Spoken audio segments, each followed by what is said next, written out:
Amen. Sa oras po na ito, mahalaga po ang pag-uusapan po natin. Amen. Maraming salamat sa Diyos sa another privilege po na makapag-share ng Word of God.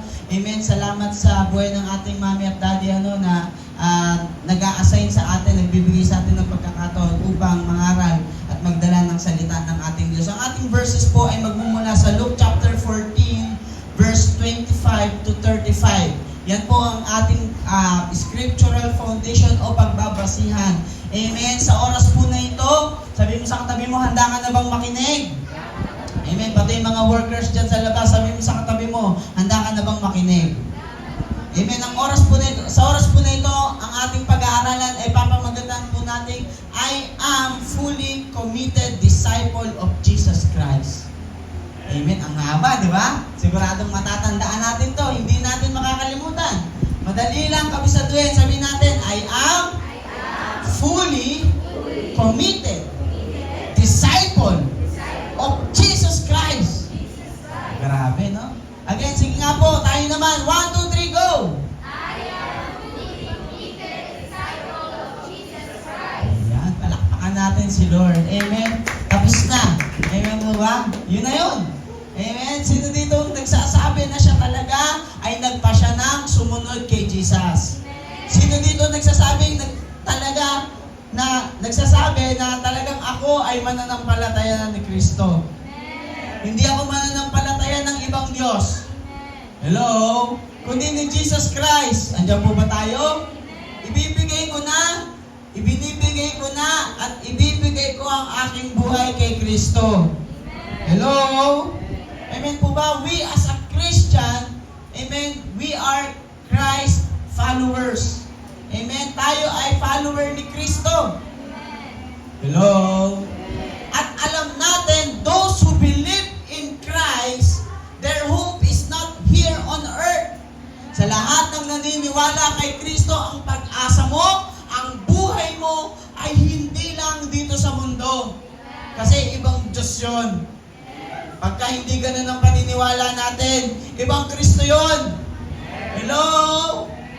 Na alam natin na ang lahat ng naniniwala kay Kristo, ang mga bagay po sa mundong ito ay temporary lang. Sabi mo nga, temporary lang. Now, sa oras po na ito, amen, tanungin mo yung katabi mo, sigurado ka na ba? Tagasunod ka ni Kristo. Fully committed ka na ba? Kasi pag sinabing tagasunod, ano po yun? Yung buhay ni Kristo, buhay mo rin. Yung ginawa ni Kristo, ginawa rin natin. Amen? Marahil hindi man gayang-gaya, pero sa ibang paraan, if Jesus gave His life, we should give our lives too. For the ministry and for souls. Amen? Yun ang gusto ni Jesus, kaluluwa, paglilingkod. Hello? Now, the word disciple means learner. Sabi mo nga, learner. Natututo ba tayo kay Lord? Amen? To be disciple of Jesus is to let Jesus teach you. Amen? Sino ba nagtuturo ngayon sa'yo? Sino ba ang nagdi-disciple? Karamihan ng kabataan ngayon ang nagdi-disciple social media. Karamihan ng mga matatanda ngayon ang nag-disciple yung mga sabi ng mga matatanda. Hello? Yung mga sinusunod na paniniwala ay sabi ng mga ng panahon. Di ba? Yun ang kanilang pinaniniwalaan. Hello? Sabi ng matatanda, bawal magwalis sa gabi. Lalabas ang blessing. Ang totoo, hindi mo kasi makikita yung dumi. Di ba? Ang mga kabataan ngayon ay nadi-disciple na ng social media, ng mga influencer, ng mga vlogger, ng mga TikTokerist. Ano pa? Ng mga Twitterist. Twitterist? May ganun ba? Instagramabist. Ay, di ba lang? Di ba? Hello? Nadi-disciple, but sabi mo, you are a follower of Christ. Amen. Are we committed? Sabi ng Matthew chapter 11 verse 28, ang sabi doon, kung tayo po ay tagasunod ni Kristo, ano sabi ng Matthew chapter 11 verse 28? Sige po, pakibuksan po natin. Ayan, then Jesus, come to me all of you who are weary and carry heavy burdens, and I will give you rest. Amen. As a disciple of Christ, merong pangako ang Diyos sa atin. Amen. Na kapag tayo ay lumapit sa Kanya, matuto sa Kanya, sabi niyan, learn from me, take my yoke upon you. Amen po ba? Pag tinuloy-tuloy po natin yung verses na yan. Amen? Hello? Church, continue to choose Jesus in your life. Mga kapatid, sa mga huling kapanahunan, patindi po ng patindi ang problema. Patindi ng patindi ang pagsubok. Patindi ng patindi ang gagawin ng kaaway na pamamaraan para mawala ang pananampalataya mo kay Kristo. Kaya nga po nung nakaraan, ang tinuro ko, don't lose your focus eh. Hello? Kasi mapaproblema o pagpapala, ginagamit na ng kaaway para ikaw at ako ay malayo kay Jesus. Hello? Pero ang totoong magbibigay lang sa'yo ng satisfaction. Ang totoong magbibigay lang sa atin ng kapahingahan. Amen? Ng kapahingahan ng ating kaluluwa. Walang iba si Jesus. Hello? Palakpakan nga natin ang Diyos. Matthew chapter 16 verse 24. Ano po ang sabi ng Matthew chapter 16 verse 24 po? Sabi diyan, pagkatapos sinabi ni Jesus sa mga tagasunod niya, ang sino mang gustong sumunod sa akin ay hindi dapat inuuna ang sarili at dapat handa siyang humarap kahit sa kamatayan, alang-alang sa pagsunod niya sa akin. Sabi mo, handa ka na ba? Humarap sa kamatayan. Hello? Nakakalungkot, ewan ko lang kung fake news. Diba? Pero may pumasa na naman na bill. Pasado na daw yung divorce bill. Ha? Ha? May sinasabi po yung asawa ko. Ano? Baka fake news. Hindi natin alam kung sinapanood ko lang, hindi ko pa nako-confirm. Diba? May divorce naman talaga sa Bible. Pero pinahintulutan niyan dahil sa katigasan ng ulo. Bawal nga lang mag-asawa ulit. Hello? Unless patay ang isa sa kanila. Hello? Bakit po natin ipinapangaral ang ganitong klase ng pangangaral? Because as a fully disciple of Christ, we do not compromise. Hello? We do not compromise the Lord's teaching. Itinuturo niya noon, ituturo natin ngayon. Ang problema sa church, sabi nga po kahapon naman kami anniversary, ang problema sa church ngayon, kung bakit mahina ang church, kung bakit walang power and authority, it's because hindi na sinusunod si Kristo. Andiyan po ba tayo? Wala na doon yung revival. Naiiba na. Ang ipinapangaral na nagiging motivational na. Ang ipinapangaral na yung gusto ng marinig ng tao. Hello? Kaya ang buhay hindi nababago. Sabi mo nga, handa ka na ba talagang sumunod kay Lord? Pag sinabi pong disciple, it is someone who learns from his teacher or master and then become like his master. Listen to this, salvation is free. Nung niligtas ka ng Diyos, libre yun. Sabi mo sa katabi mo, nung nalangit ka, wala kang binayaran. Si Jesus Christ ang nagbayad ng lahat. Hello? Si Jesus Christ ang napako sa krus, nagbayad ng ating kasalanan kasi hindi natin pwedeng bayaran yung kasalanan natin sapagkat tayo ang nagkasala. Hello? Ang dapat lamang magbayad is yung walang kasalanan. Para maging credible. Hello? Diyan po ba tayo? Now, but discipleship costs. Sabi mo, pero ang discipleship, madugo. Sabi mo nga, madugo. Amen. Are we willing to pay the price of being a disciple of Christ? Amen. Handa ba tayong bayaran yung pagsunod natin kay Kristo? Ano po ba tayo? It pays to serve Jesus.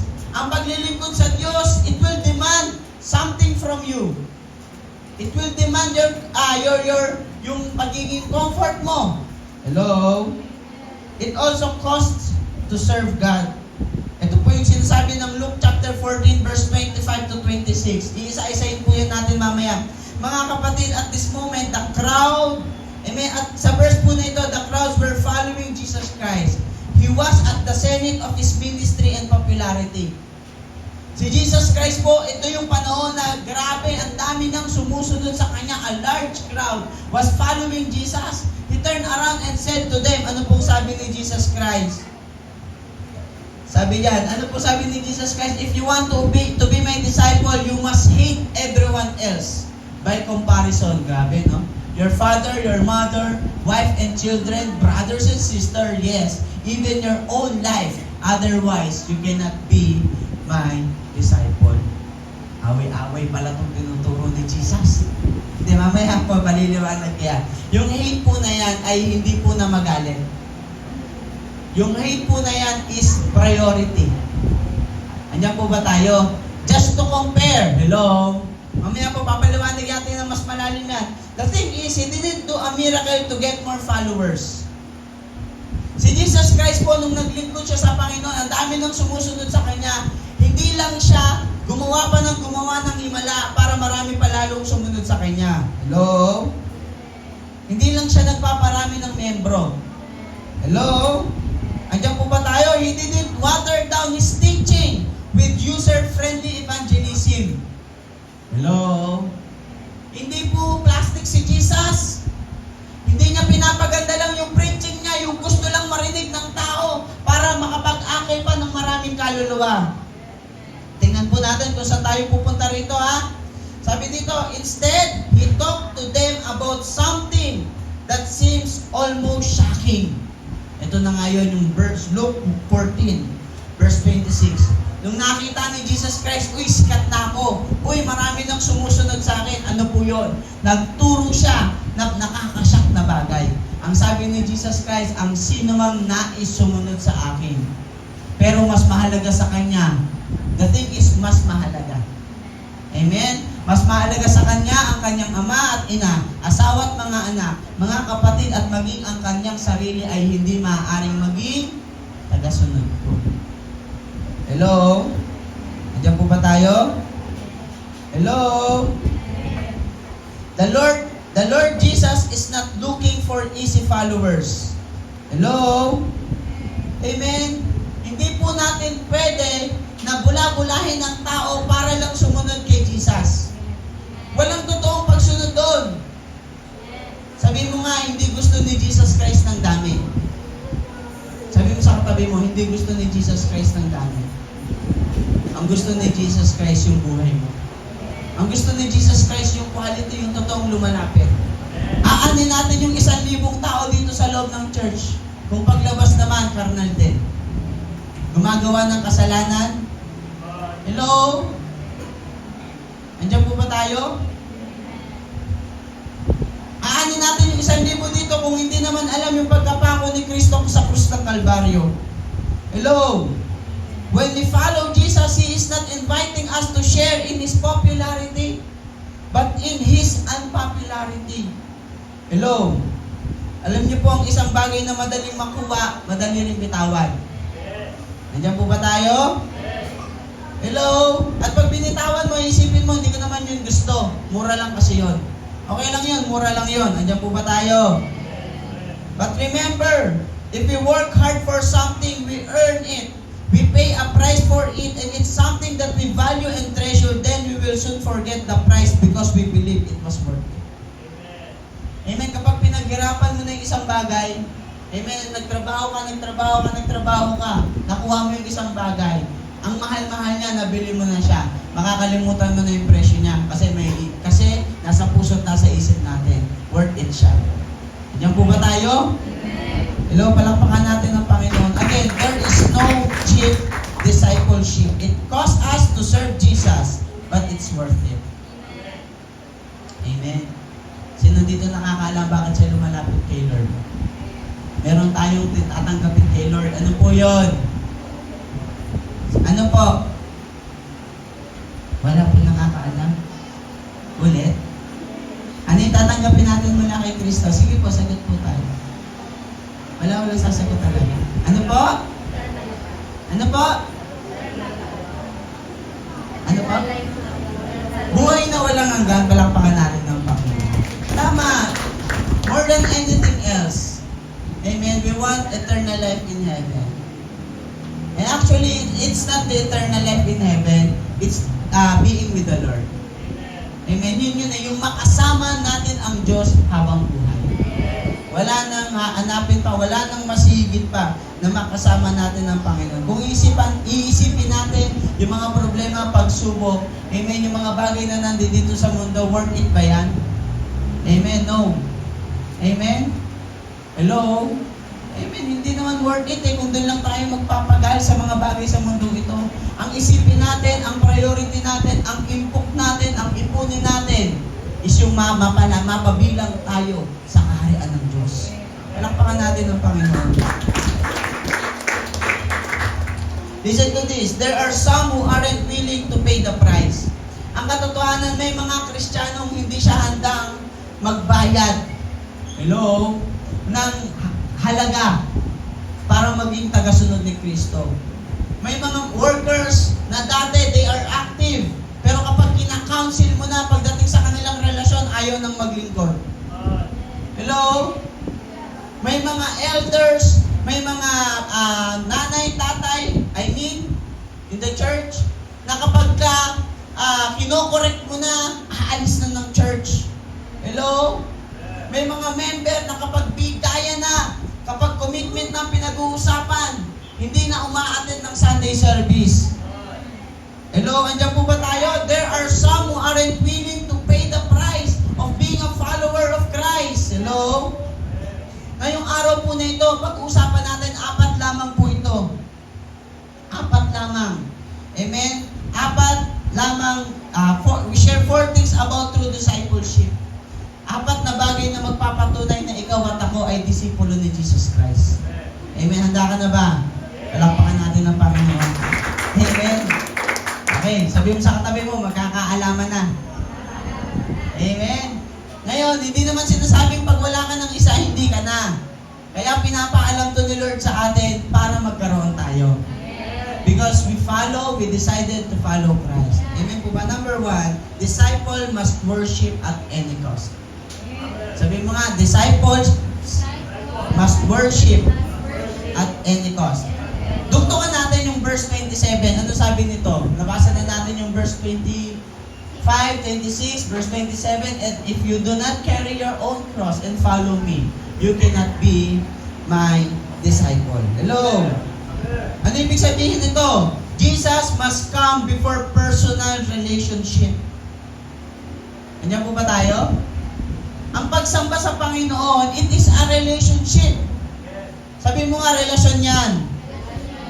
Listen to this. Hindi mo kayang sumamba sa Diyos pag hindi mo alam na may ginawa ang Diyos sa buhay mo. Andiyan po ba tayo? Ulitin ko, hindi mo kayang sumamba sa Diyos pag hindi mo nakikita yung ginawa ng Diyos sa buhay mo. Paano ka kakanta ng the joy of the Lord? The joy of the Lord is my strength. Hello? Paano ka kakanta nung kung di mo naman napapasaya si Lord? At nung naramdaman mong napasaya mo si Lord, lumakas ka. Amen? Andiyan po ba tayo? Hello? Di ba ano sabi nung isang awitin? Kailan ka inidiba't wala lahat ay dilingid sa Kanya. Amen? Amen po ba? Andiyan po ba tayo? Di ba't lakas, kapayapaan at kagalakan ang manggagaling sa Kanya. Landas. Kapag hindi mo nakita na ang Diyos ang nagpapayapa sa iyo, hindi ka makakakanta sa Lord. Kapag hindi mo nakita na ang Diyos ang umaayos ng buhay natin, na dati punong-puno tayo ng bisyo, punong-puno tayo ng kasalanan, hello? Punong-puno tayo ng inggit sa kapitbahay, punong-puno tayo ng galit sa kapwa natin, hello? Punong-puno tayo ng pagnanasa ng mga bagay sa mundong ito. Kapag hindi mo nakita na ang Diyos ang nagbago ng puso mo, hindi ka makakasamba sa Kanya. Hello? Pag hindi natin nakita yung ating mga kasalanan, hindi tayo makakasamba sa Panginoon. Hello? We must come to Jesus. We must have this kind of relationship to God because disciples must worship at any cost. Ang sabi doon, if you do not carry your own cross and follow me, you cannot be my disciple.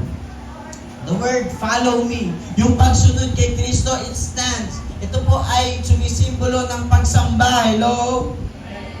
This verse says that we are called upon this verse says that we are called upon to hate father, mother, spouse, children, and brethren. But Jesus taught us to love. Hello? Ang sabi ng verse na ito, magalit daw tayo, pero ang tinuturo sa atin ng Diyos ay magmahal. Now, ano ba? Ba't parang ang gulo? Teka lang, Pastor, ang gulo. Ano ba ibig sabihin yan? Ang sabi ng Exodus 20:12, the Lord Jesus is not breaking the commandment that tell us to honor our parents. The Lord Jesus is not tell us to hate our families. Now, anong ibig sabihin nito? When we love Jesus, we will love our father and mother more.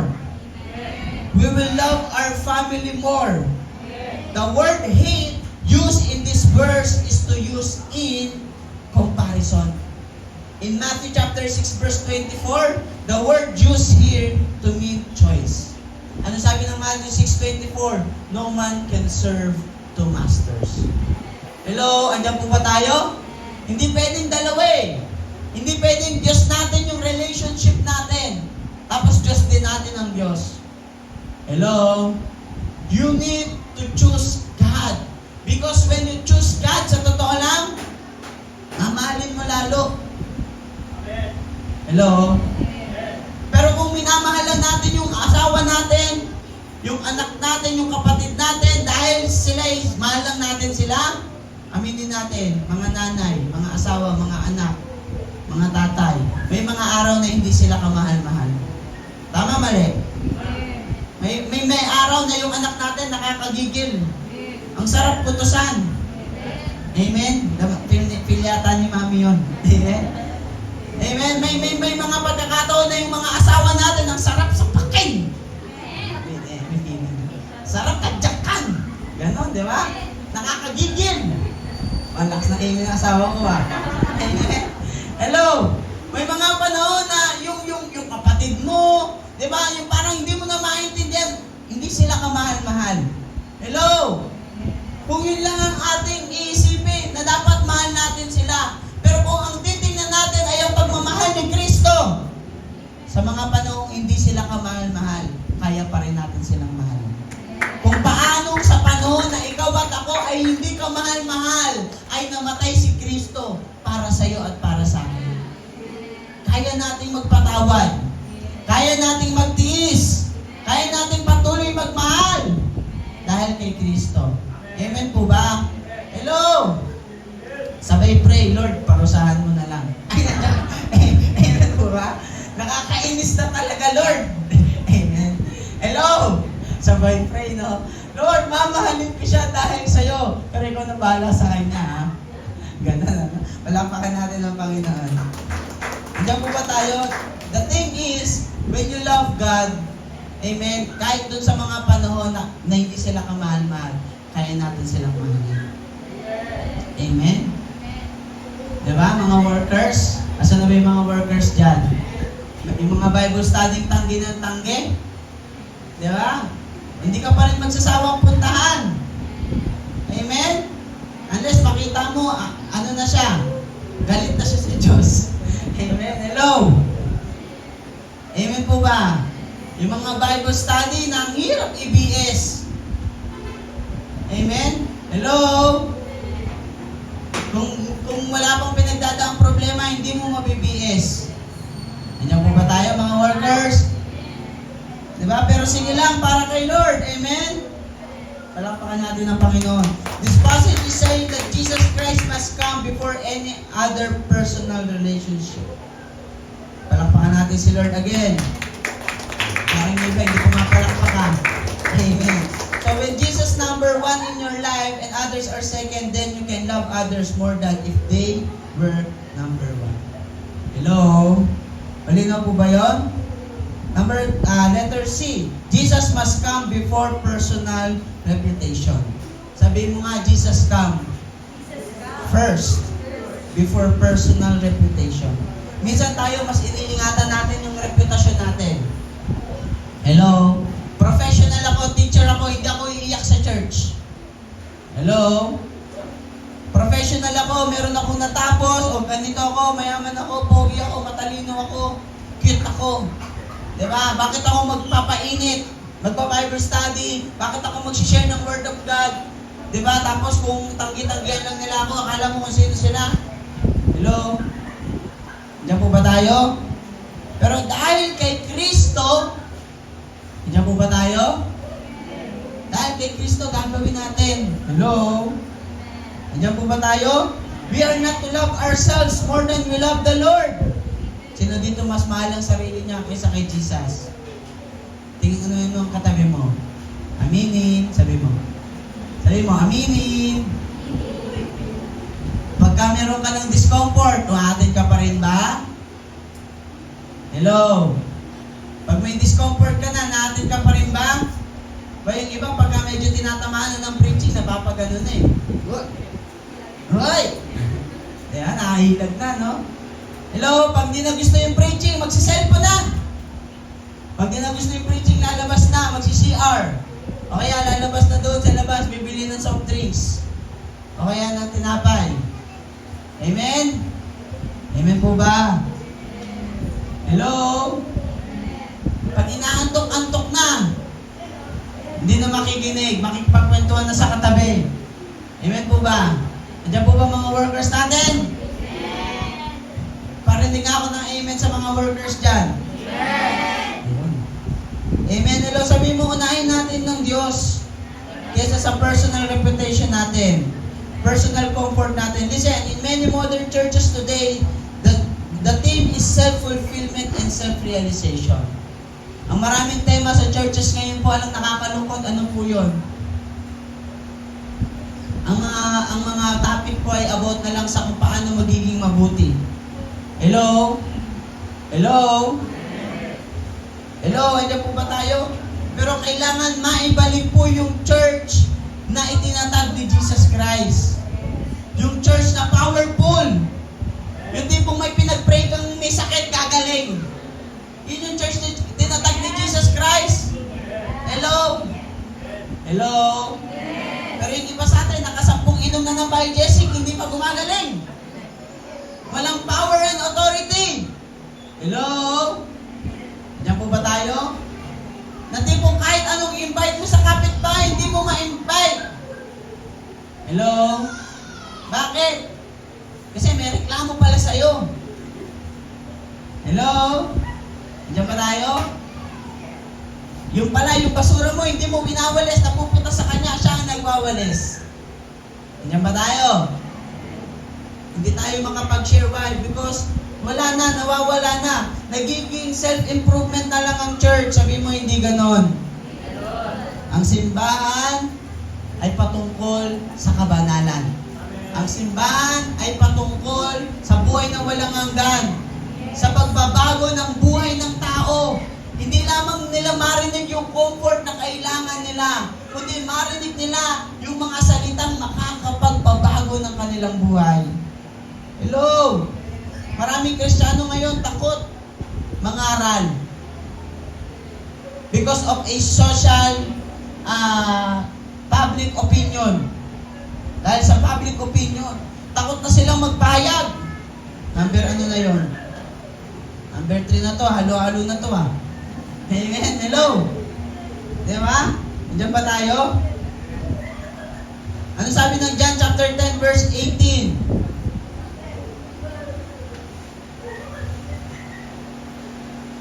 No one can take my life from me. I sacrifice it voluntarily, for I have the authority to lay it down when I want to end, when I want to, and also to take it up. For this is what my Father has commanded. Ito po yung panahon na si Jesus Christ ay ipapako sa krus ng Kalbaryo. Sabi niya, walang makakakuha ng buhay ko unless ibigay ko ito sa Kanya. The thing is, kung bakit ito sinabi ng Lord is dapat nating ma-realize na yung ibinigay ng Diyos sa iyo at sa akin ay hindi basta-basta. Ibinigay niya ang Kanyang buhay. Na kung tutusin, pwedeng hindi siya mamatay, pero namatay siya. Hello? Ganon kalaki yung binigay ng Diyos para sa iyo at para sa akin. Hello? Tapos maraming Kristiyano, konting init lang, nagre-reklamo. Hello? Ang tagal naman ng preacher na to. Ganon. 12:30 na, wala to sa ayos yung pastor na to eh. Tanghalian na eh. Ang tagal mag-preach eh. Diyan ba tayo? Eh sila nga, fasting pa yan sila maghapon. Yung iba, pinagpapawisan na. Sabi niya, patay, mukhang alam ko na ang kasunod nito. Mukhang mamaya pa kami matatapos. Hindi, huwag po kayong mag-alala, mamadaliin ko po to. Hello! Pumalakpak po ng malakas yung gusto matapos to agad. Yung totoo. Pumalakpak ng malakas yung gusto kahit maghapon, kaya niya pa. Wala rin.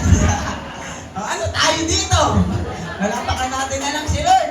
Palakpakan na lang natin si Lord. Amen. Hindi po biro yung pinagay ni Kristo. Para sa iyo at para sa akin. Kaya alam niyo po yun, para maging totoong disciple ka ng Lord, andun yung act of worship. Sabi mo nga act of worship. Ito yung mga bagay na ginagawa mo pang makalangit. Ito yung pag sinabing worship, makalangit yan eh. Hindi yan maiintindihan ng makamundo. Yung tipo niya, ba't ka nagbibigay doon? Pinapayaman niyo lang yung church niyo eh. Hello? Ba't ka nagbibigay doon? Hindi mo naman mapapamana sa mga anak mo yun ang alam nila. Pero yung moral, yung buhay ng mga dadali natin sa loob ng church, hello? Na ayaw makakapagbago ng turo ni Kristo. Alam niyo yun, di ba? Nagpapahay ng 10,000 sa mental health issue nila. Nagpapatherapy. Hello? 10,000 lang ba yun? Di pa nga eh. Per session, magkano? 5,000 per session. Kasi may mental, mental issues. Yung iba nagpapayad. Naghanap silang psychologist. Hindi nila alam, ang ipapayo lang ng psychologist, mag-pray ka kay God. Hello? Walang ibang makakatulong sa iyo ang Diyos. Mag-exercise ka, kumain ka, yun lang yung papayo. Hello? Para lang may makausap. Pero ito si Jesus, namatay na sa krus ng Kalbaryo, ibinigay ang kanyang buhay. Hello? You know, there's something in the name of Jesus. And there's power in the name of Jesus. Can transform your lives.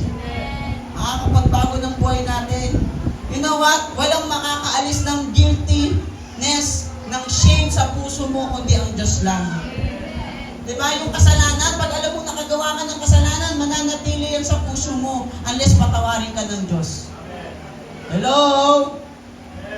Hindi biro yung ginawa ni Kristo. Kaya dapat hindi rin biro. Kaya hindi rin dapat biro ang worship natin sa Kanya. Palakpakan natin ang Panginoon. Sabi mo nga, pinili tayo ng Diyos. Hello? Dapat nating maintindihan, God wants to save us. Number 2, discipleship must work at any cost. Sabi mo nga, must work. Kailangan may ginagawa. Kung ikaw talaga totoong tagasunod ni Kristo, kailangan nagwo-worship ka talaga. Pangalawa, may ginagawa ka para sa Diyos. Luke chapter 14 verse 28 to 30. Sabi po ng Bible, ang sino mang gustong sumunod sa akin ay katulad ng isang tao na nagbabalak magtayo ng isang tore. Una, iisipin muna niya kung magkano ang magagastos niya sa pagpapatayo at kung may sapat siyang perang gagastusin hanggang sa matapos ito. Next verse. Sapagkat kung hindi niya ito gagawin, baka hanggang pundasyon lang ang maipagawa niya at hindi niya maipatapos. Kaya, pagtatawanan siya ng mga makakakita nito. Verse 30, ano pong ibig sabihin nito? Sasabihin nila, nagpatayo ng bayang taong ito, pero hindi na kayang. Kaya tinatanong ko pong bawat isa sa atin handa ka ba talagang sumunod kay Lord? Kasi baka ang pagsunod mo kay Lord, baka hanggang comfort lang. Hello? Baka ang pagsunod natin kay Lord, baka hanggang pagpapala lang. Hello? Baka pag may problema ka na, baka pag may sakit na tayo, baka pag walang-wala na tayo, ayaw na natin kay Lord.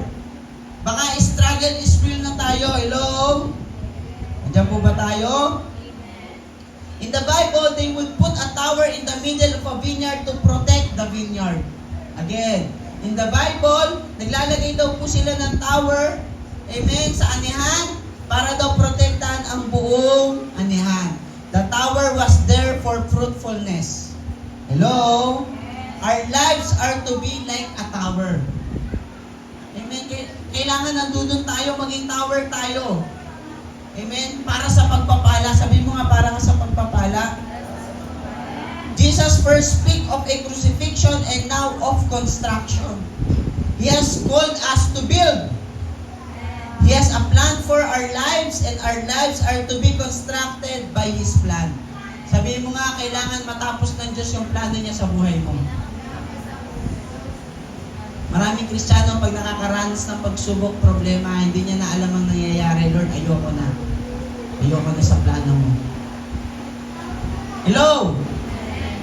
Hello? Diba, pag hindi niyo na maintindihan, hindi ko na maintindihan. Lord, ayoko na, may problema, may pagsubok. Ayoko na. Listen to this, mga kapatid. Kung hindi mo na alam ang nangyayari sa buhay mo, kung hindi mo na alam ang gagawin mo, alam ng Diyos ang ginagawa niya. Amen? Sabi mo, alam ni Lord dyan. Hello? Sabi mo, alam ni Lord dyan. He has a plan for us. Amen? We should lay our plans aside when God called us. Kapag tinawag ka ng Diyos, tabi natin yung plano natin. Hello? Ilang beses na nasisira yung budget natin para lang kay Lord. Amen? Hello? Ganun kasi tinawag ka ng Diyos. Pamasahe pa BS. Bless mo yung Bible study. Hello? Andiyan po ba tayo? If you want to be a disciple, then count the cost. There is no cheap way, easy way, or lazy way. Sabi mo nga, walang tamad na paraan sa paglilingkod. The tower is to be steadfastly completed. Sabi mo, kailangan matapos. Hello? Luke chapter 9, verse 62. Anong sabi ng Luke 9, verse 62? But Jesus told him, anyone who puts a hand to the plow and then looks back is not fit for the kingdom of God. Grabe, no? Sakit. Sinasabi ni Jesus sa kanya, ang sino mang nag-aararo na palaging lumilingon ay hindi ka pakinabang sa paglilingkod. Pakinabang ang paglilingkod sa ilalim ng paghahari ng Diyos. Sabi mo, kailangan steady ka lang. Hello? Karamihan po sa church ngayon, men who have said that they were called into the ministry are no longer in the ministry. Hello? Deacon who are no longer serving as deacon. Sunday school teacher who no longer teach. Tithers who no longer tithe. Hello? Bible student who no longer study the Bible. Prayer warriors who no longer pray. All of these are half-built towers. Lahat ng mga bagay na yan, kalahati lang. Sabi doon, kapatid, kailangan nating magtrabaho sa ubasan ng Diyos. Amen? Palakpakan natin ng Panginoon. Number 3, disciple must war at any cost. Sabi mo nga, labanan to. Luke chapter 14, verse 31 to 32, ang sabi ng Bible, or katulad din ng isang hari na gustong makipagdigma sa kanyang kapwa-hari, dapat isipin muna niya kung makakaya ng 10,000 sundalo niya ang 20,000 sundalo ng kanyang kaaway. Mga kapatid, ang tinuturo ng Diyos sa atin dito is, are you willing to follow Christ? Are we fully committed? Kasi kung hindi lang din naman tayo committed kay Lord, ano sabi nung kanina sa tower, pagtatawanan lang din tayo ng ibang tao. Para tayong mga siraulo. Na kapag Sunday, Kristiyano, kapag ka Monday, hindi. Hello? Na kapag wala sa church, walang kapatirang makakakita. Kilos unbeliever. Salitang unbeliever.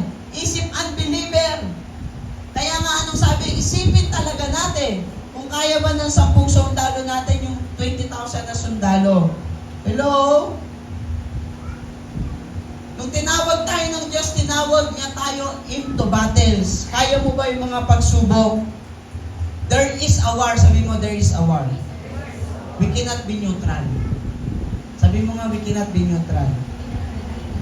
As far as the odds are concerned, we are outnumbered. Sabi mo, outnumbered tayo.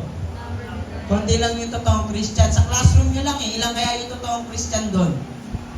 Hello, baka ikaw lang ang totoong Christian. O baka hindi pa. Hello! Sa trabaho mo lang.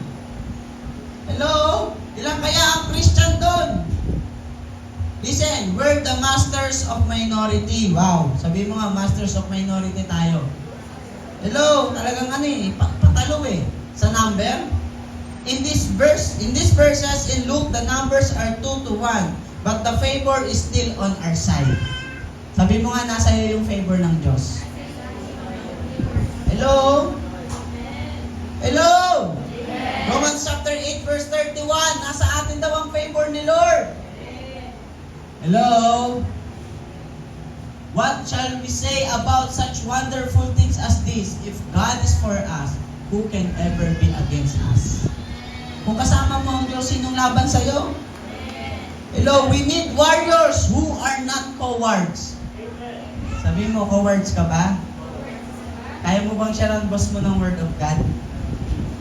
Kaya mo bang share yung manager mo ng Word of God? Kaya mo bang share yung kaibigan mo ng Word of God? O natatakot ka na kapag nag-share ka ng Word of God, lalayuan ka na nila? Kaya mo bang share yung teacher mo ng Word of God? Out of love, na kapag hindi sila nakapakinig ng salvation, mapapahamak sila sa impyerno. Kaya mo bang sharean yung kapatid mo, yung kapamilya mo, yung pinsan mo ng salita ng Diyos? Church, listen to this. We need warriors who are not cowards. Ang mahalaga dito, hindi yung sasabihin nila. Ang mahalaga dito, yung plano ng Diyos at yung pagmamahal ng Diyos na dapat maipahayag natin.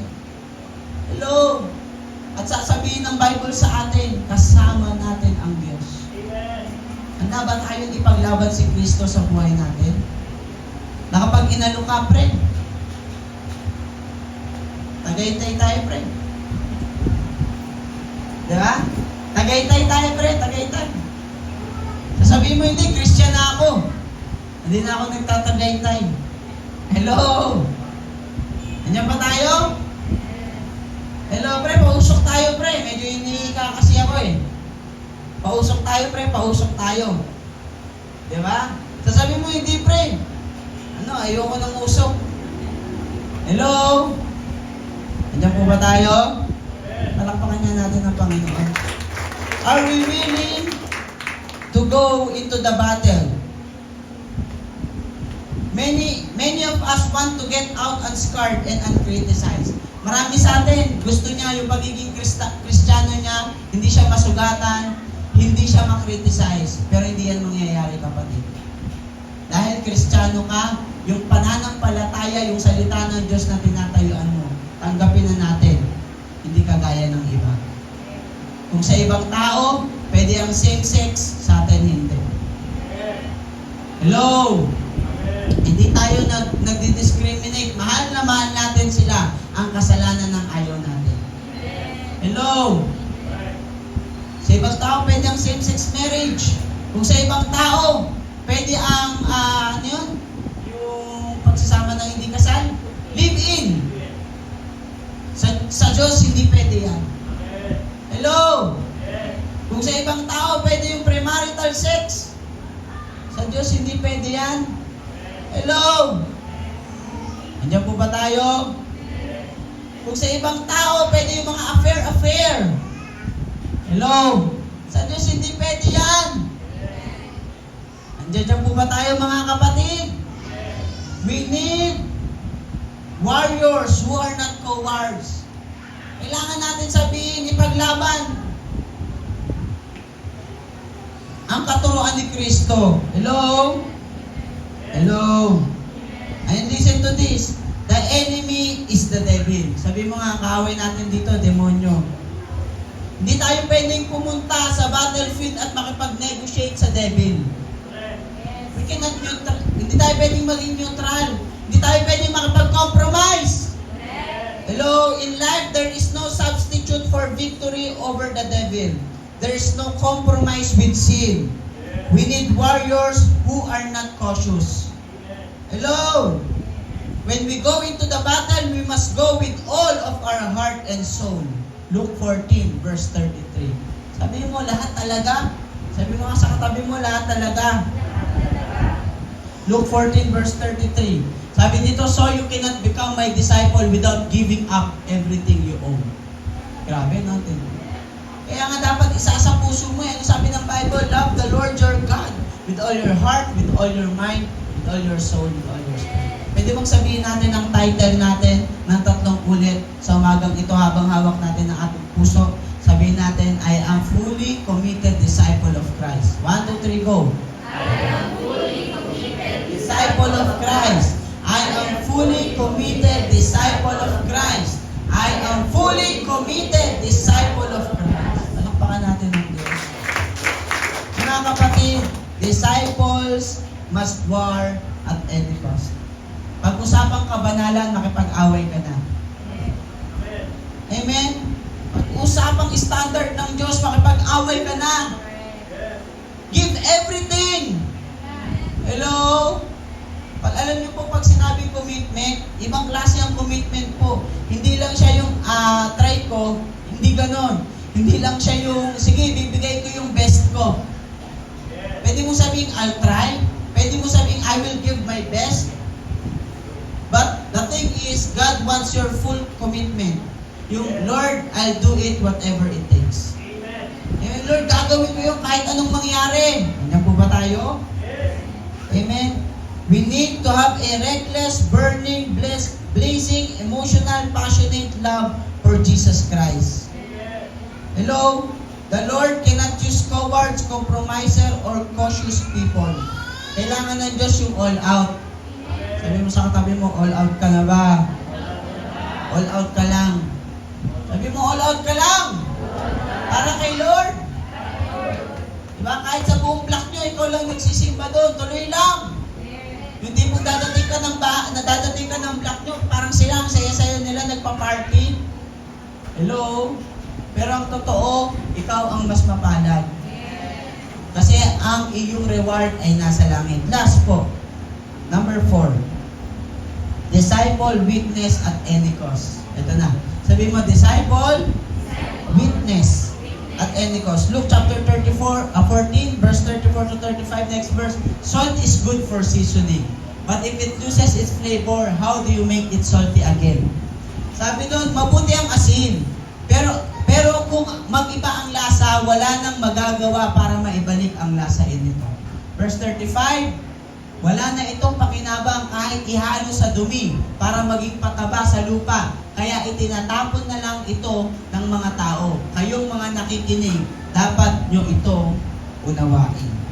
Sabi mo nga, tayo ay salt. Amen. Jesus spoke of crucifixion, construction, conflict, and now commission. We are the salt of the earth. Sabi mo nga, salt of the earth. Hindi pwedeng salt of the church. Hindi natin pwedeng asinan ng bawat isa. Hello? Amen? Hindi natin pwedeng asinan. Sabi mo, kung meron ka mang bibigyan ng seasoning, yung tagalabas yon. Sabi mo nga sa katabi mo, you need to witness. We are the salt of the earth, which means that we are to witness. Salt is speak of witness and testimony. It is salt that preserves. Sabi mo nga, salt that preserves. Amen? Tinatawag ng Diyos ang mga tao para sumunod sa Kanya at maging tagasunod niya. Hello? Amen? At ikaw at ako ang gagamitin ng Diyos. Anong sabi ng Matthew chapter 5 verse 13? Matthew chapter 5 verse 13. You are the salt of the earth, but what good is salt? It has lost its flavor. Can you make salty again? Kagaya ng sinasabi, walang kabuluhan ang isang Kristiyano na wala ng alat. Amen? Sabi mo nga sa katabi mo, may alat ka pa ba? Kailangan mo maging maalat. Ibig sabihin, you need to win soul. Sabi mo nga sa katabi mo, you need to win soul. Amen? Kailangan mag-akay ka. Hindi pwedeng walang makakilala dahil sa'yo. Hello? Andiyan po ba tayo? Ano sabi ng Colossians chapter 4 verse 6? Ang tanong dito, why would someone want to have your faith? malaking tanong eh. Bakit kaya?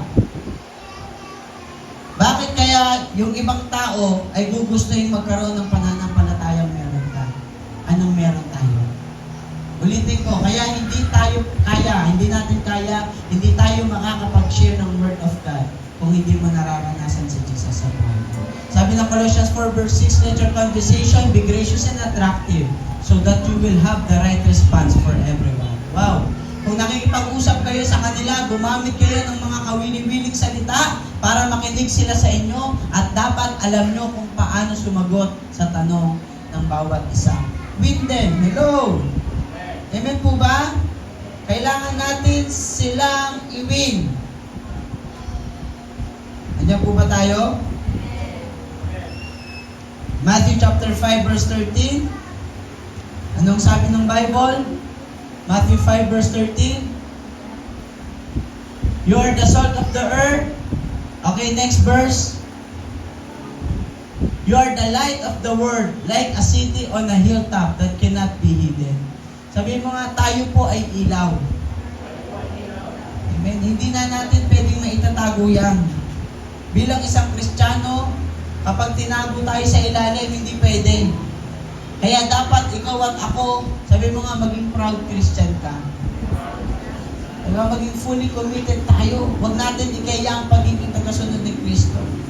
Sa mga huling kapanahunan, hindi na ito yung panahon po na i-compromise po natin ang pananampalataya natin. Hello? Amen. Lalo na ngayon, nagpapagawa tayo ng church. Mga kapatid, kailangan mapuno yung gagawin nating church. Kailangan mapuno natin ang kaluluwa yan. At mangyayari lamang po yun kung patuloy natin i-commit ang buhay natin sa Diyos. Amen? Handa ka na bang gamitin ni Lord sa marami pang tao? Wala nang sumagot. Wala ba? Wala. Palitan natin yung topic. Diba? Handa na ba tayong gamitin ni Lord? Sa maraming tao. Kasi hindi kahit punta sa marami, sa isa na lang. Handa ka na ba gamitin ni Lord? Kahit sa isang tao lang. Sa isang kaluluwa lang. Yung maakay mo kay Lord. Hello? Kung masabi mo talaga sa sarili mo na ito, dahil naiintindihan ko yung pagmamahal ni Kristo sa akin, yung pagkamatay niya sa krus ng Kalbaryo, mabiwin ako ng soul. Hello? Kahit ikaw lang yung malalangit, sabi mo, huwag ka pumayag. Sabi mo sa katabi mo, huwag ka pumayag. Kung ang demonyo nagmamadali, inaakay tayo maimpyerno. Dapat ikaw rin, Kristiyano, magmamadali ka. Mag-akay tayo ng sa langit. Huwag kang pumayag yung pag-attend natin dito sa church, hindi ka talaga makasamba. Because a disciple must worship at any cost. Hello? Hindi ka lang pumunta dito, ubos oras para lang masabing magsimba ka. Seryosohin natin yung pag-church natin. Hello? Gusto niyo real talk? Amen? Minsan pumupunta lang tayo dito sa church para lang masabing mag-church. Hello? Diyan po ba tayo? Huwag po kayo magagalit sa akin ha. Love ko po kayo. Amen? Mag-worship tayo sa Lord ng maayos. Ano pa? Worship? Sunod. War? Ano ba? Ha? Witness. May isa hindi nabanggit. Yung number 2. Ano po yung number 2? Ha? Work. Malakpakan natin si Lord. Dahil tayo ng mga nanay. Di ba? Ng mga ate natin. Nanay din eh. Mas work. Di ba? Magtrabaho, may dapat tayo dapat ay nag-worship, nagtatrabaho, nag-wawar, at nag-witness kay Lord. Amen po ba? Huwag nating sayangin yung pagsunod kasi maniwala po tayo. May verse po sa Bible nagsasabi, pakibuksan nga yun, doon na tayo matatapos. Yung nagsasabi, sino ka hindi kita nakikilala? Matthew 7 at 21, alam ni Nanay Ning. Matthew 7:21. Ano po sabi? Not everyone who calls out to me. Nakakalungkot, church. Hello po, hello, hi. Di ba? Sabi niya, marami ang tumatawag sa akin ng Panginoon pero hindi ito nangangahulugan na makakapasok sila sa kaharian ng langit. Di ba? Bakit?